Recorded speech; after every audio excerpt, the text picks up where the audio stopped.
The Civil War Battle Series, the Battle of Olustee. Although too late to change the Civil War, the rebel victory at Olustee gave Florida a slice of history.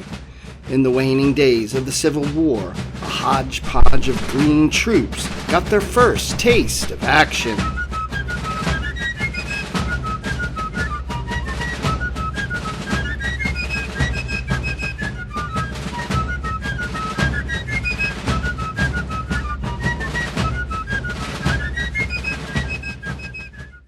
It probably seems easy to downplay Florida's contribution to the Civil War.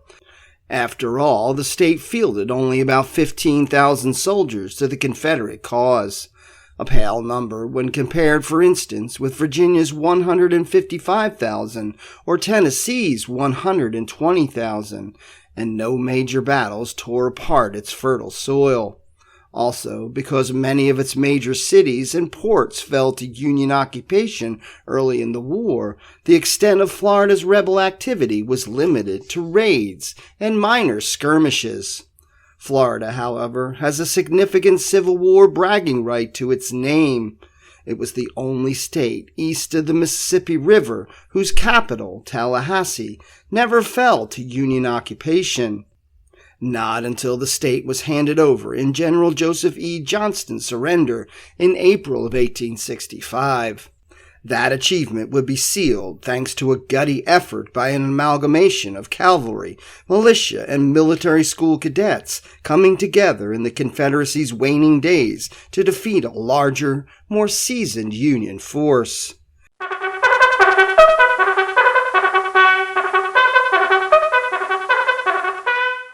Whether Florida would join the Confederate States of America in the winter of 1860-1861 wasn't always a certainty. On July 3, 1861, state delegates convened to consider following South Carolina in secession from the Union. Those in opposition made up about 36 to 46% of the votes cast on January 3rd. Primarily representatives from the state's Whig and Republican northwestern panhandle and northeastern coast, areas that had developed differently on a social and economic level from Central Florida. Their dissension, though, wasn't enough to combat the fire eaters. Florida's declaration of secession came a week later, on January 10, 1861. Across Florida, from Pensacola to St. Augustine, militia and Home Guard units began to recruit citizen soldiers to defend the state, months before the war's first shots were fired at Fort Sumter. Although several regiments would be shipped off to fight in Virginia, Tennessee, and Mississippi, plenty remained on the home front. The fortifications at Fernandina, St. Augustine, and Pensacola fell into Union hands in the spring of 1862, leaving only Central Florida between the Suwannee and Chattahoochee rivers in Confederate control. The Middle District saw comparatively little action in the first few years of the war, and even less was demanded of it despite its rich cattle and salt resources. That all changed after Vicksburg and Port Hudson fell in the summer of 1863, and the Confederate States east of the Mississippi River were severed from Texas and Louisiana's vital beef and salt trade, leaving Florida and Georgia to fill the void. A November 2, 1863 circular issued by Major P.W. White, Florida's chief commissary officer, implored that all surplus beef supplies in the state be contributed to the Confederate Army. "Our honor as a people demands that we do our duty to the soldiers," he wrote. "They must be fed." By this time, U.S. officials in Washington, D.C. had escalated efforts to bring Florida back into the fold. That, in particular, stood to benefit Abraham Lincoln's 1864 presidential campaign, as a large number of Unionists lived there and would certainly provide Lincoln key votes if the state were allowed to rejoin the Union. Certainly, that was part of the motivation for the Union expedition into northeastern Florida in February of 1864 that ended in the defeat at the Battle of Olustee. a clash that featured two African-American regiments, the 35th USCT and the famed 54th Massachusetts. In early 1865, troops from Cedar Keys, led by Major Edmund S. Weeks of the 2nd Florida Cavalry, U.S., conducted a raid toward Newtonsville with 250 men, including Union sympathizers from Taylor County.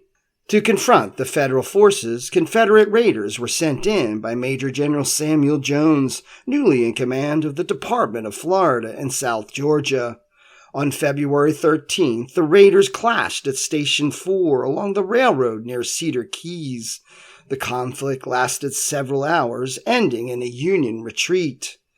Confederate Captain John Dickinson, known as the Swamp Fox, inflicted more than 70 Union casualties and seized a substantial haul of supplies. A separate attack by Confederates took place at Fort Myers on February 20th, led by Major William Footman's 275-man Cowell Cavalry and a 12-pounder artillery piece. The Union stronghold on Florida's peninsula, known to harbor Confederate deserters, was commanded by Captain James Doyle of the 110th New York and garrisoned by 250 soldiers of both the 2nd USCT and the 2nd Florida Cavalry. Although the attack on Fort Myers produced no serious casualties or a loss of resources, it was enough, along with the Cedar Keys news, to grab the attention of U.S. authorities.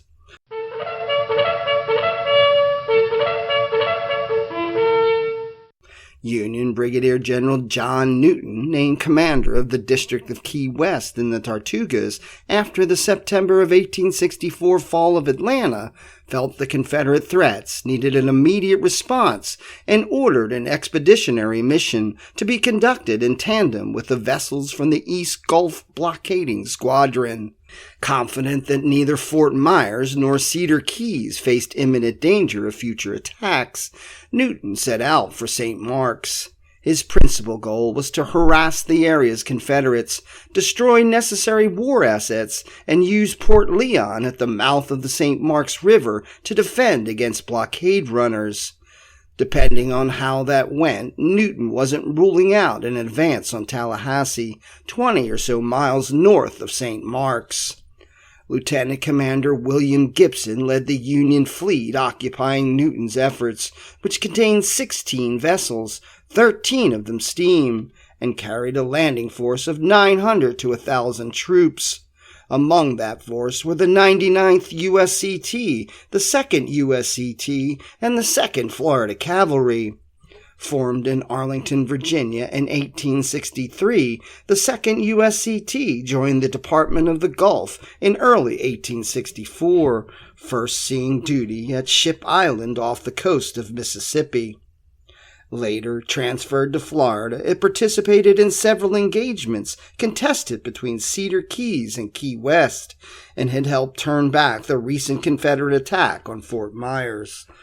The 99th USCT, meanwhile, began its Union service as the 5th Corps d'Afrique, an engineering unit formed in New Orleans in the spring of 1864. The regiment found itself relegated mostly to fatigue duty and general labor in Louisiana until it too was sent to Florida. During Major General Nathaniel Banks's Red River Campaign retreat in April of 1864, the 99th had experienced heavy Confederate fire while in a non-combat role. Newton's plan called for troops to make a night landing on Lighthouse Island on March 3rd and take possession of the nearby bridge spanning the East River, just southeast of St. Mark's.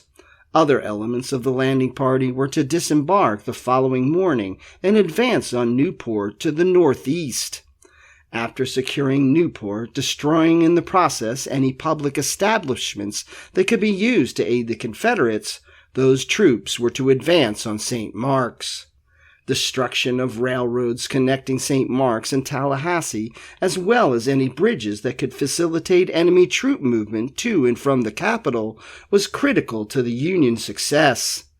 Gibson's fleet was to do its part by silencing any coastal artillery, and a trio of vessels was to be sent upriver to threaten Port Leon directly and land a large support force to prevent enemy interference on the road linking St. Mark's and Newport. The Federal fleet arrived late on the 3rd. Because of strong gales and an impassable bar, a party of only 30 seamen of the schooner USS O.H. Lee could deploy to meet a larger party, 90 men, under Major Weeks on the East River.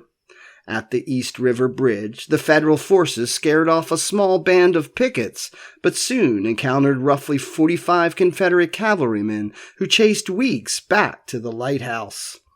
While attempting to land troops, the Union vessels Honduras and Spira ran aground on the hidden bars around Lighthouse Island. 3 more ships anchored and deployed troops who, on March 4th, advanced a couple of miles inland to await their artillery and supplies. Newton and his men waited until the following morning before setting off in the direction of the East River Bridge.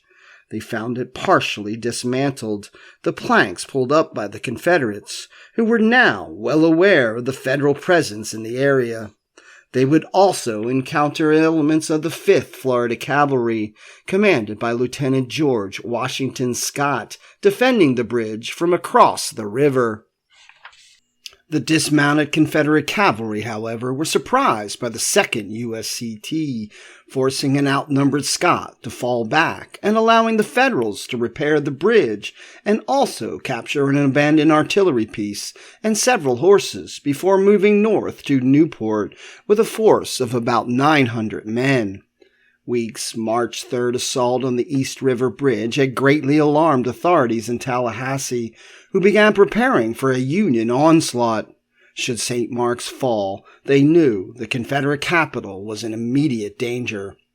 A factor in the Confederate panic was an inflated estimate of the Union forces bearing down on Newport, believed to be 1,500 to 2,000 troops, although only about half that number were actually present. To deter the Federal advance, the bridge at Newport was burned, and detachments of guards were set up at defensible points between St. Mark's and Tallahassee. A call for more troops was sent out. The batch scrounged together, however, would not bolster confidence in Confederate success. As the Tallahassee Floridian Journal reported, the militia were ordered out, and a unanimous and invincible response was made to the call. Every man and boy capable of bearing arms was at his post. Never since the first commencement of the war have people exhibited a greater spirit. Florida Governor John Milton determined that the threat also called for the young cadets of Tallahassee's West Florida Seminary College to join the fray. All boys under the age of 17 who had been trained for future military service. The seminary was founded in the mid-1850s as a place of higher learning for young men west of the Suwannee River. But as a sectional crisis escalated, the institute began incorporating military courses into its curriculum. Alumni of the Virginia Military Institute were brought in to manage this new aspect of learning, and after war broke out, the seminary made the military program its primary focus. Enrollment spiked just before the war, before tapering off as boys left to fight in various theaters. Captain Valentine Mason Johnson, a VMI alumni and Confederate Army veteran, was appointed principal in 1864. Behind Johnson's lead, the seminary's revised curriculum intensified. Informally, it came to be called the Florida. Many cadets had seen action the previous year when Federal forces advanced toward Olustee and nearby Lake City, Florida. Recalled Cadet William A. Rawls, all troops, including Home Guards, had been sent to Olustee. All boys big enough to be allowed to go joined them, and when, as part of their organization, many of the cadets went with them. The cadets, Rawls noted, were to be called upon at any time they were needed to perform military duty. That would be the case in March of 1865. Now, under Captain Johnson's command, the youngsters shouldered their muskets like veterans and followed with a confidence of inexperience. Although the information available to us today varies, it is generally accepted that 34 cadets were enrolled at the school in February of 1865. Fewer were involved in defending Tallahassee, however, as many cadets purportedly had to stay behind, not allowed to go without a written permit from their parents.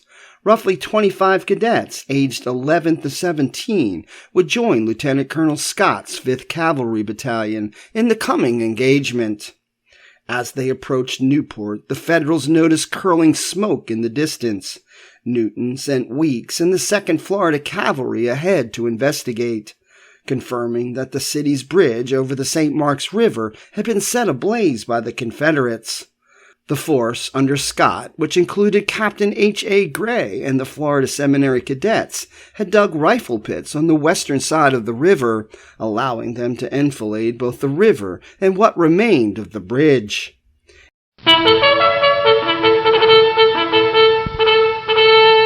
In the ensuing 3-hour skirmish, the cadets finally received their baptism of fire. Scott's motley crew stood tall, not budging even in the face of intense artillery fire from 2 Federal howitzers. Accountability for several burning buildings in Newport varied depending on the source. The structures, including an iron foundry and a grist mill, had been set aflame either by the Federal aggressors as a defensive measure by the Confederates or by embers swept ahead by strong seasonal winds. Nevertheless, Newton determined that crossing the river at Newport was now impractical and decided to divert his army to the north, following an old and unfrequented road about 8 miles to a site known as Natural Bridge. The Confederates would be unable to burn this bridge because, as the name implied, it was a naturally formed strip of land spanning a marshy portion of the St. Marks River. Leaving Weeks and the 2nd Florida Cavalry opposite Newport, Newton redeployed toward Natural Bridge with the rest of his force the night of March 5th. Confederate Brigadier General William Miller astutely anticipated Newton's move, though, and instructed Scott to redeploy a force to the west of Natural Bridge to prevent a Federal crossing. As more militia and artillery units from Tallahassee became available, Confederate commander Sam Jones rushed them along the old plank road to Scott's assistance. Reaching Natural Bridge ahead of the Federal forces, Scott and militia under Colonel J.J. Daniels began to form light breastworks in a semicircle around the bridgehead, with their flanks anchored on the swampy ground to provide a solid defense. A total of 6 artillery pieces operated by a hodgepodge of units that had responded to the call for troops were positioned along the line to direct converging fire on any Federal force that attempted to cross. Scott's cavalrymen dismounted and extended to the right, while reserves and militia bridged the gaps between artillery posts with a line of skirmishers on the east side of the bridge.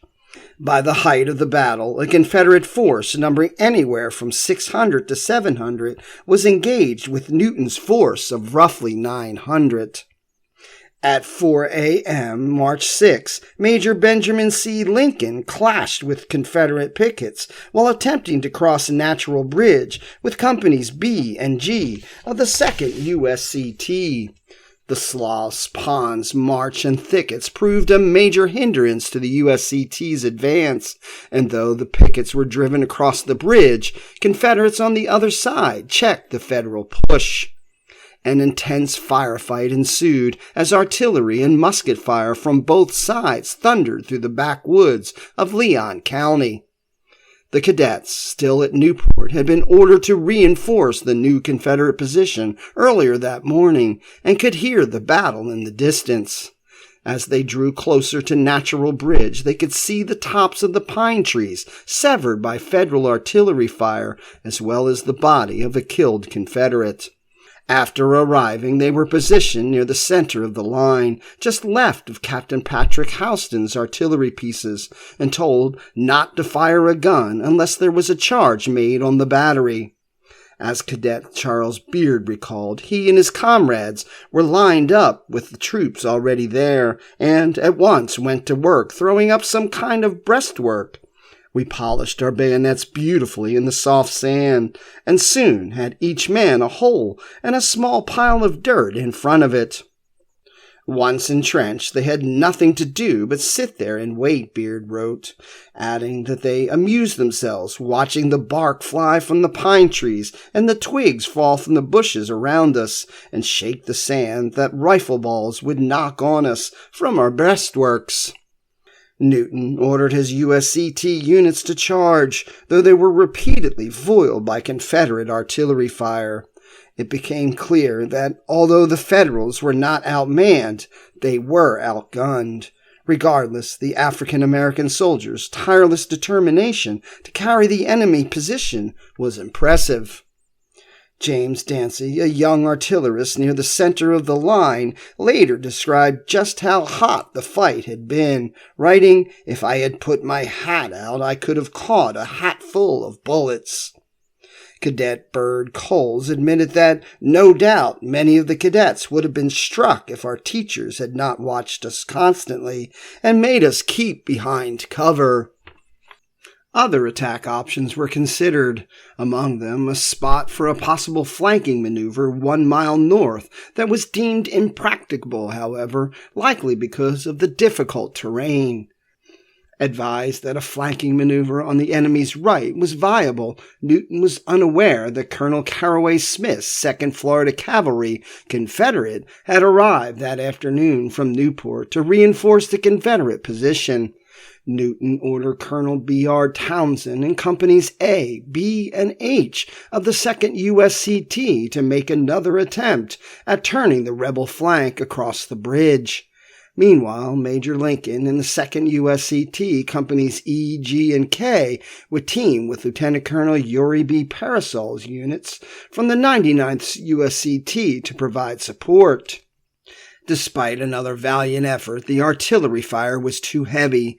Townsend's men were unable to establish a solid formation on the other side of the bridge. They finally withdrew about 300 yards to regroup, but the 2nd Florida Cavalry, Confederate, misinterpreted the withdrawal as a full retreat. Captain H.K. Simmons ordered a charge that was repulsed. Simmons, in fact, was killed in the process, with rumors circulating long afterward it had been friendly fire, that he had been shot in the back by his own men.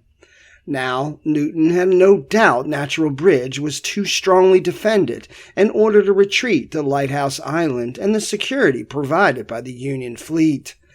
The retreat began about sunset, and the Federal dead and wounded pitifully were left where they lay on the battlefield. Although they would be hampered by felled trees, Scott's cavalry eagerly pursued the fleeing Federals for a while. At 4 a.m. the next day, Newton's Federals arrived back to their relative safety at Appalachie Bay. The Union general was quick to blame the setback on a lack of cooperation from the Navy, complaining especially about Gibson's failure to land a force of seamen at Port Leon and block the road to Newport, as was originally planned. Newton also attributed the mission's failure on unreliable local intelligence, potential betrayal on the part of his informants, the enemy's misreported strength of 1,500 to 2,000 men, and a false assumption that Confederate raids in Pensacola or farther south would draw forces away from St. Mark's and Tallahassee. He also wrote that he believed the position at Natural Bridge was impregnable and could have been defended by just 200 resolute men and a few pieces of artillery, against 5 times their number.